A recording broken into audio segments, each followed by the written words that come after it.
YouTubers, AtariLeaf here with my 5th annual collecting goals video. Yeah, I've been doing this for 5 years now. I've noticed a bunch of you have been doing similar end of the year collecting goals videos. I've been doing it for 5 years now, and I've noticed more and more people doing them now on their own, and I'd like to think that I started it all, even though I know I didn't. So anyway, 3 things in this video. I'm going to do the collecting goals video. I'm going to do a few end of the year pickups, but first I'm going to start with, I guess you could call it a rant, although it's not really a rant. Just an observation, and because I don't really rant. If you watch my channel, I don't really rant. But this has to do with eBay. Now, a lot of us who collect video games or collect anything, we use eBay as sometimes a primary source to get what we're looking for. Now, I live in Canada, and a lot of times people in the US don't want to ship outside of the US. That's fine. So eBay came up with this solution called the Global Shipping Program, and that's what this part of the video is about. And by the way, I'm going to put annotations in the, or not annotations, but little timestamps in the description if you want to skip over this.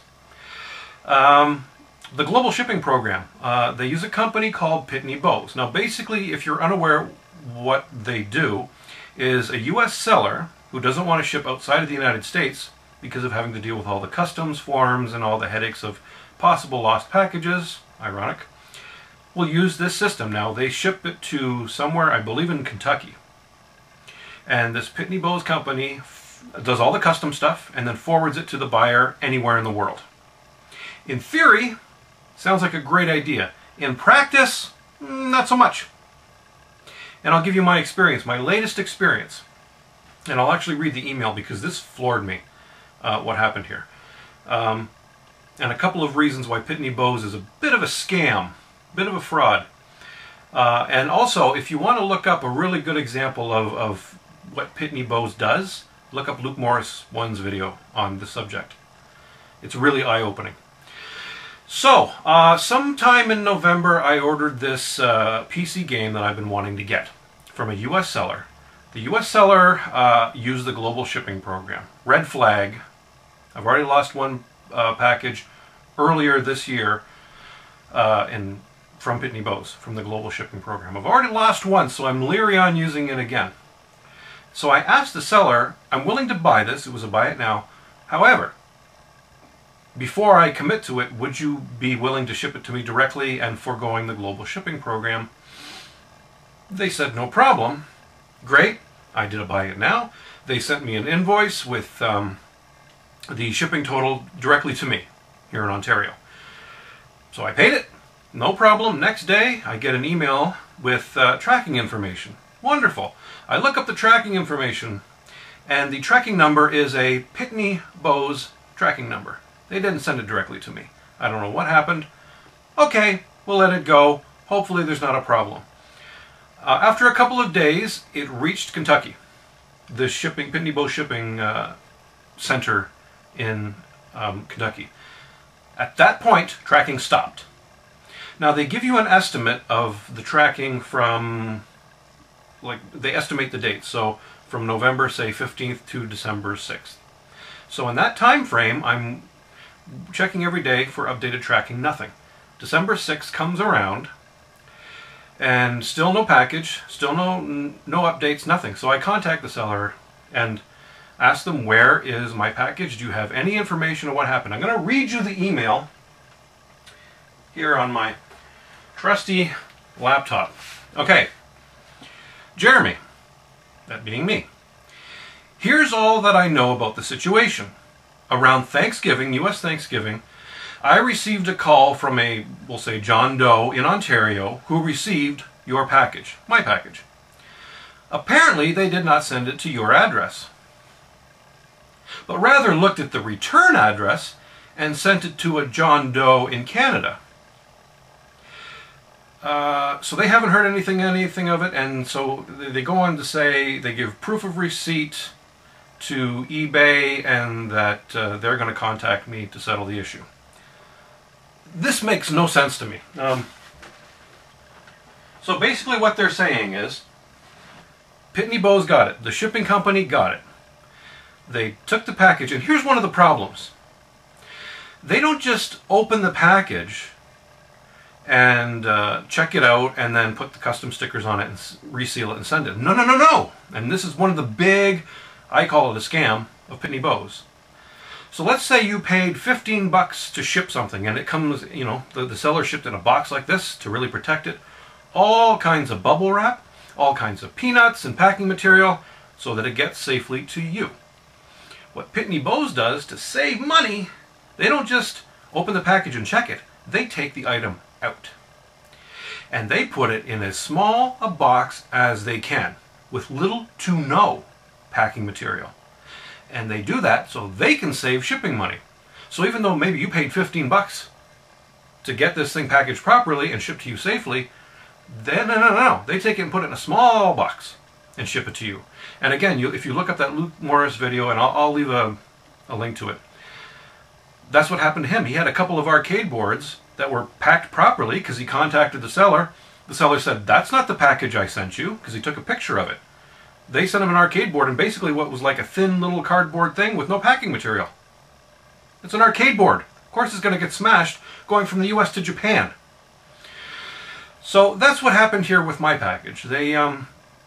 I'm assuming they took it out, put it in a smaller box, and in the process of doing that, lost my address. So these geniuses decided to take the seller's name, apparently they still had that address, and look up a corresponding name in Canada. So if my name was John Doe, or the seller's name is John Doe, they're just going to Google someone's name of John Doe in Ontario and ship it to him. That's how the person who got the package with the same seller's name, and I mean, think about it. You're the person somewhere in Canada here getting a package that you weren't expecting from someone with the same name as you. So apparently they contacted the seller somehow, and he said, "I've got this package that's got my name on it and your name on it, and that doesn't make any sense to me." So Pitney Bowes just randomly took someone with the same name as the seller and shipped it to that person in Canada. And they've got it. Okay? So that makes no sense to me. So there's two parts to Pitney Bowes that really bother me. One, when you buy on eBay and they use this global shipping program, you'll see another line below the shipping that gives you what your customs totals are. Now, if you buy, in this particular sense, this game that I bought was 15 bucks. $15. I have never paid customs on anything that cheap. And it was something like $7. Actually, I've bought items that were over $100 where I haven't had to pay any customs. Sometimes you take a chance, sometimes you do, sometimes you don't. But on anything that low, you definitely don't. So, if I'm not getting charged customs, who's getting that money? Where is that money going? I don't know. Is it actually going to customs? Is Pitney Bowes keeping it? Is it a fee disguised as customs? I don't know. Secondly, and most importantly, they're losing packages, they're deliberately shrinking packages and not keeping them protected. So that's my biggest problem with Pitney Bowes. So, in the course of 16 years of buying on eBay, not just eBay, but just buying online, selling online, trading online, places like AtariLeaf, even YouTube. I've traded with people, I've bought and sold to people on YouTube. 16 years. I've lost 3 packages. One was I sold some things to someone in Italy years and years ago and it got lost. Found out later, probably not a good idea. The Italian mail system apparently sucks, or there's some shenanigans going on there.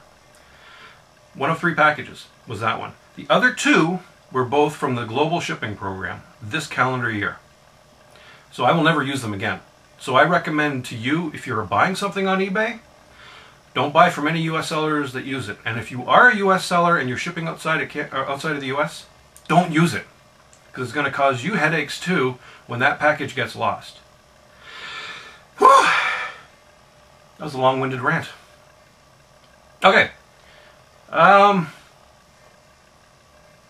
So yeah, the package got lost. The game that I really wanted got lost. I did buy another, and it is in this pickups video, which will be at the end. Pitney Bowes bad. Bottom line. Pitney Bowes bad. Global shipping program bad. AtariLeaf no likey.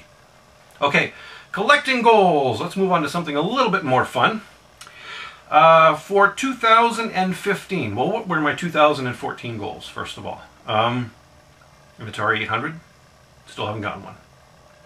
Although I'm going to show you something that kind of came close, but in the end didn't. If that makes any sense. Going forward, 2015, well, one of the big things I did in 2014 was actually not taking stuff in, but getting rid of stuff. I did another one of my purges, where I got rid of a lot of games that I didn't really play. My collection is a lot smaller and more streamlined. And I think Crow mentioned this in one of his videos. You know, I can go to the shelf now and pick out any game and know that I'll really like to play it. So, you know, I find that collecting video games, and this is probably true of maybe anybody's collection, it's a constantly evolving thing. It could be shrinking, it could be growing. As your tastes change, it's going to change with you. Okay, so I got rid of a lot of stuff. I didn't really take too much in. I didn't do a lot of pickups videos in this past calendar year, so that gives you some idea compared to, say, 2009, 2010, where I was buying a lot of stuff. So for 2015, some of my more broad general goals are just to keep finding unique things that I don't have that I am interested in. Perhaps some box games, specifically for the Atari, of some of my favorites. That might be hard to do for some of them too, because they'd be kind of pricey. In fact, I lost out on a sealed Solar Fox on eBay last night. I probably knew I wasn't going to get it for the price that I wanted it for, but it ended up going for like 21 something US, and I think it was just 50 cents higher than my max bid. So Solar Fox is one I would like to get. Some Starpath Supercharger games, the Atari cassette games. I'm running out of tape, so I'll have to do something different here. Okay, Starpath Supercharger games. Yes, I use an old digital camcorder still. Starpath Supercharger games. I said that like 4 or 5 times now, didn't I? I'm trying to think. I should have wrote this down. But the biggest thing that I really want to get into in 2015 is DOS gaming. DOS PC gaming. So I'm trying to find like a 386, 486 computer. I've got a Pentium 1 here, which I do use, which runs a lot of the stuff. But I'd like to get a 486, get a copy of DOS, and start collecting big box PC games from late 80s, early 90s. That's one of the things I'm really looking forward to, trying to get into. And one of my pickups is one of my favorite games. This is the one that was lost by Pitney Bowes. Ended up buying another copy, because I did get refunded, by the way, for the lost package. Both times I did get refunded. So that's good at least. So I bought another copy, and this copy is sealed, and you'll see that in the pickups portion. So that's it. That's the collecting goals. There's not really a lot of collecting goals. I guess still an Atari 800 as well. But just finding unique things. There's a few kind of cool little unique things that I found that you'll see in this pickup video. Kind of things that I've always wanted to. Neat little kitschy things that appeal to me that maybe not appeal to other people, but it's the kind of thing I'm after. Because I'm more of a pre-crash collector. Some of the older stuff. Not so much of the current stuff. But yeah, that's my collecting goal. To get a little bit more into DOS gaming, maybe more into the Commodore 64 stuff too. Anything Tandy Color Computer. Oh, homebrews. I would like to get some more homebrews, specifically from Atari Age. And in fact, there's one in the mail right now for the Atari 800 that I'll show you probably in 2015. So that's the collecting goal portion. Now let's go to the pickup portion, and for that I will switch camera views.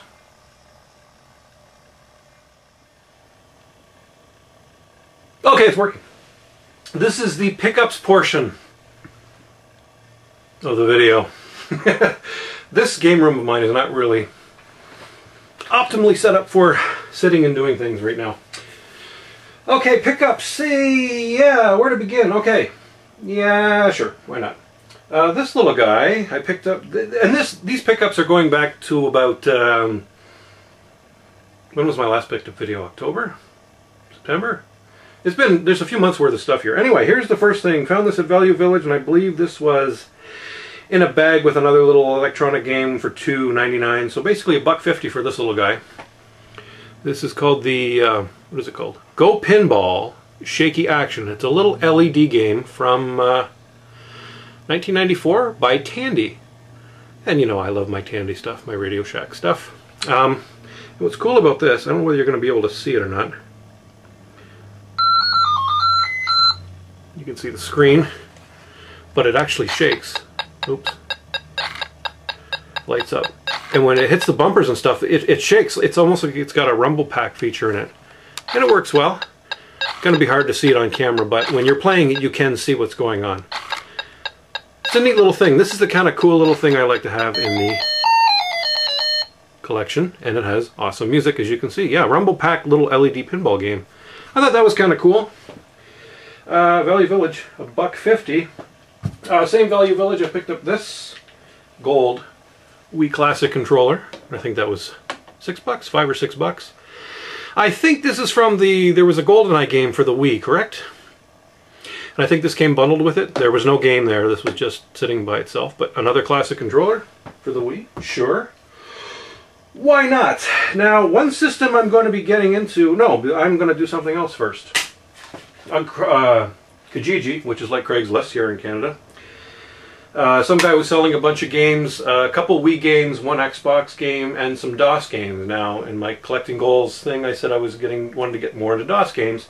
He didn't list them, what they were. $10 for everything, so I just took a shot, and I ended up trading the Wii games into the local game store and the Xbox game, and made back the $10 anyway. So I'll just go through these quickly. This is just some random DOS stuff. I've never seen a disc like this before. It's not a full disc. Autobahn, some kind of racing game there.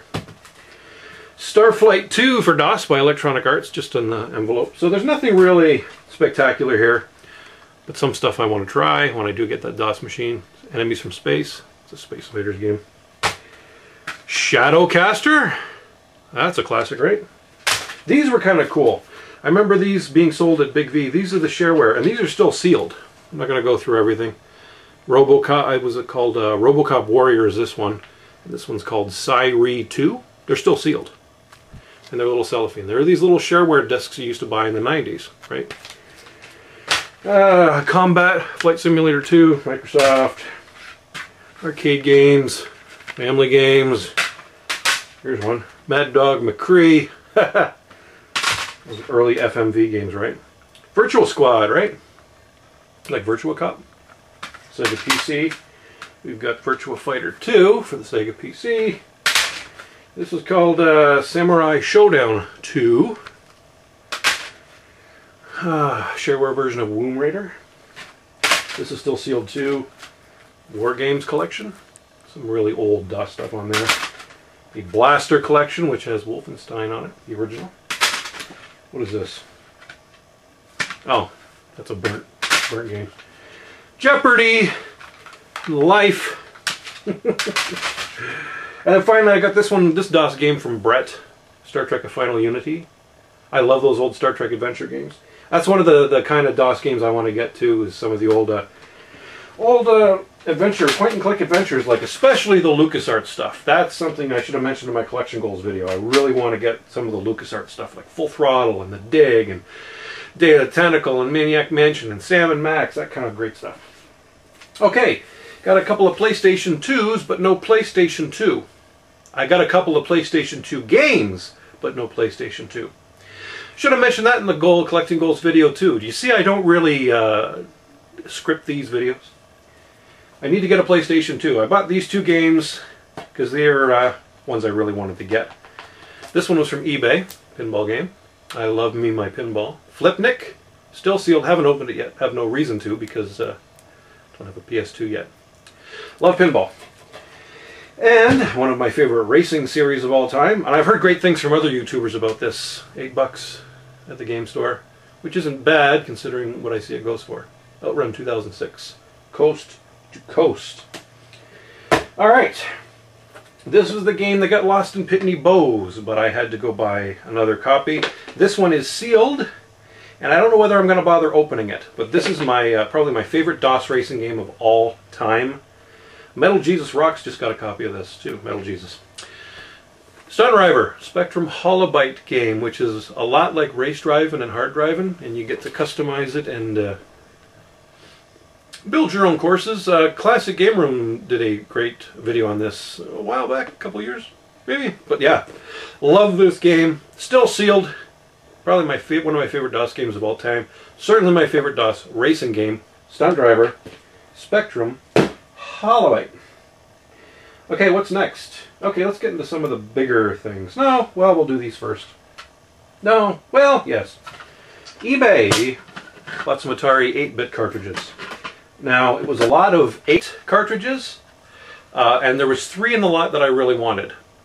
So, I valued each of those 3 games at $15 each. I bid $45, and I won the lot at like $34, so I was kind of surprised, considering what these games kind of go for loose. So there was 8. 3 of them I traded to another local collector, Bretsky, Coleco Hitman on Atari Age. Same guy I got from the Final Unity CD from. And also I'll show you the other thing I got in a trade from him too. Actually, they're connected because the three of the games that I gave him, and I gave him some Atari joysticks, I got something else from him. So 3 Atari 8-bit games went to him. 2 of them are just, one's a face maker, just a kid's thing. And Koala Painter, which I don't think I can use because you need a special a pad, like a mouse pad or something, a drawing pad to go with it. But these were the 3 that I wanted, that I really wanted this lot for. I don't know how well you're going to see this label because it's one of those foil ones. BC's Quest for Tires, which is like Moon Patrol, in the way that it plays. This one I had for the Intellivision, when I had an Intellivision, Dreadnought Factor. And the main reason I got it, because this is one of my favorite games on the 2600, Beam Rider! Love this game. So I have it for the Atari 8-bit computers now. Looks and plays pretty much the same. I'd love to show you gameplay footage, but again, my copy video capture device is not working great. Another local place called Vintage Vinyl, Vintage and Vinyl? Something like that. Had a couple of Commodore 64 games for $5 each that I nabbed. Jumpman Jr. Label's a little beat up, but this is a good game. I have this on Atari 8-bits too. And this one I love for the 2600. Didn't know it was in cartridge form for the Commodore 64, but it's Solar Fox. I love Solar Fox. Solar Fox on the 2600 is in my top 10 games. I think it is number 10. Solar Fox, great, great game. Okay, some of the bigger things. Now, I mentioned that I traded some Atari 8-bit cartridges to a local collector, Bretsky, and from him, because he wanted to get into the 8-bit computer, so he found one on from someone locally who had an 800 XL and the disk drive. He didn't want the disk drive, so he gave me the 1050 drive and the box. The box is a little beat up, as you can see in the corner there, but just the drive and the power supply. No cable. I don't have the cable that connects the computer to the disk drive, so I don't know whether it actually works. It lights up, and it's got the power supply, so hopefully it works. But that was a good trade. Earlier in the year, I mentioned that I've been trying for years to get an Atari 800. This came up, Kijiji, I grabbed it for 20 bucks. An Atari 400. Unfortunately, does not seem to work. I turn it on. I use the power supply that comes with that disk drive that I just showed you, which is the same kind of power supply, but I get nothing on the screen. Nothing. I get the light comes on here. That's it. Now, I don't know whether it's the machine. This is the thing. I don't know whether it's the machine or the power supply that came with the 1050 drive, because I'm not going to take it out to show you, but the bottom of that power supply is all taped up. It's almost like someone took it apart. So chances are, hopefully it's the power supply and I can find another one, and then maybe this will work. Okay, the last couple of things. This came from the same place, Vintage Vinyl, that I got the Commodore cartridges. Again, I love anything Radio Shack and Tandy, so this was 25 bucks. Boxed. Side of the box is is ripped right off, but fronts looks good. Radio Shack TV scoreboard, one of those old Pong systems. I'm not going to take it out, but it's all there. Works good. Neat little kitschy piece. Again, Radio Shack. Love it. Pong. Cool. And speaking of Pong. The last couple of things I got, I've been wanting one of these for a while actually. A local game store had this. They said they were going to test it out and then sell it to me, but it doesn't work. I offered them the $20 that I had in credit at the time. I said, give it to me anyway, maybe I can get it fixed. It's the C380 video pinball. So this is like a Pong system, but it has breakout and pinball and I believe a basketball game on it. Now, I opened it up, I looked at the board, and right at the power switch, because what happens when you press the power on is it glitches out and it won't stay on. Like, you have to hold it down to get anything. And I just get garbage on the screen. When I looked at the board, where the power switch is soldered in, there's 4 points. One of the points is missing the solder altogether, so I don't think it's making contact. So I'm hoping a little solder will fix that right up. Now, like I said, I've been wanting one of those for a while, so I ended up going on eBay, and this came in like last week, and for 20 bucks, plus shipping, of course. I got this one, which is the Sears Telegames version of the pinball, the C380. I don't know if it's called the C380 here, but I like the look of this one too. Actually more. The wood grain. It's got the little pictures of all the different games on there, you can see. So it's more like a pinball and breakout, and it plays really good. I really like the pinball in here. For an old 70s Pong system, I think these came out the same year the VCS did, 77. Don't quote me on that, but maybe. Anyway, those are my pickups for the end of calendar year 2014. Will there be more in 2015? Hopefully. Another one of my goals is to make more videos and maybe do proper reviews with a capture device. Anyway, this is AtariLeaf. Thanks for watching, and see you in 2015.